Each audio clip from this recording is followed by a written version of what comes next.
शुरुआत इस वक्त की बड़ी खबर के साथ। राहुल गांधी ने किसानों के बहाने मोदी सरकार पर जमकर हमला बोला है। राहुल गांधी ने कहा कि सरकार आखिर किसानों की बात क्यों नहीं सुन रही। 70 दिन हो गए हैं किसानों को बॉर्डर पर बैठे हुए, लेकिन जिस तरह की किलेबंदी दिल्ली की सरहदों पर की गई है, ऐसा लग रहा है कि सरकार किसानों से डर रही है। सरकार को कृषि कानून वापस लेना चाहिए। खेती ही एक ऐसा सेक्टर है जिसने अर्थव्यवस्था को कोविड काल में बचाया है, एक बूस्ट दिया, लेकिन अब ना तो बजट में सरकार ने किसानों को कुछ दिया और ना ही इन कानूनों को सरकार वापस ले रही है। लेकिन किसान ऐसे नहीं मानेंगे, वो ये लड़ाई लड़ते रहेंगे और अंत तक लड़ते रहेंगे। कदम सरकार को पीछे वापस लेने होंगे। सुनिए इस प्रेस कॉन्फ्रेंस में राहुल गांधी ने किस तरह से सरकार पर निशाना साधा। सरकार किलाबंदी क्यों कर रही है? क्या ये किसानों से डरते हैं? क्या किसान दुश्मन है?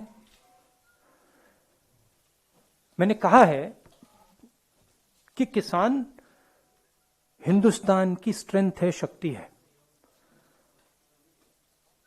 और इसको दबाना, मारना, धमकाना सरकार का काम नहीं है।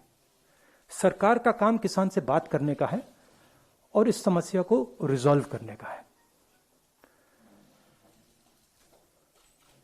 Today Delhi is surrounded by our farmers.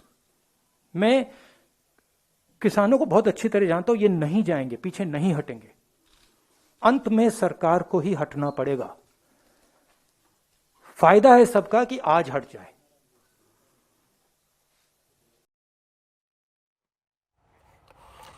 तो राहुल गांधी यहां पर एक बार फिर सरकार पर दबाव बनाते हुए कि वो कृषि कानून वापस ले।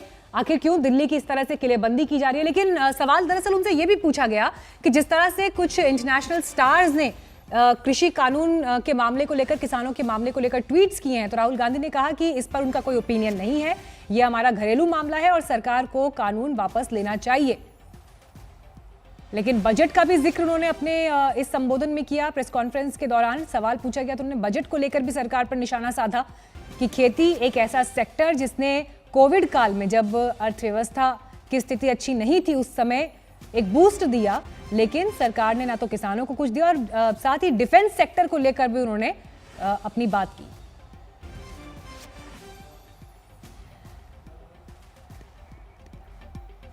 तो सरकार सेना को पैसा नहीं दे रही है, ये आरोप राहुल गांधी ने लगाया। सेना को जो चाहिए वो सरकार को देना चाहिए। दरअसल बजट में जितना डिफेंस सेक्टर को अलॉट किया गया है, उस पर यह टिप्पणी राहुल गांधी की थी। ये कैसी देशभक्ति है? चीन जिस तरह से आक्रामक है बॉर्डर पर, उसके मद्देनजर सर्दी के इस मौसम में जवान डटे हुए हैं बॉर्डर पर, और ऐसे में जो सुविधाएं उनके पास होनी चाहिए उससे कदम पीछे क्यों खींच रही है सरकार, और उन्हें उनका हक क्यों नहीं दिया गया? नमस्कार, मैं हूं अंजना ओम कश्यप। हमें उम्मीद है ये वीडियो आपको पसंद आया होगा। लेटेस्ट खबरों के लिए यूं ही देखते रहिए आज तक, और इस वीडियो के पसंद आने पर लाइक, शेयर एंड सब्सक्राइब करना ना भूलें।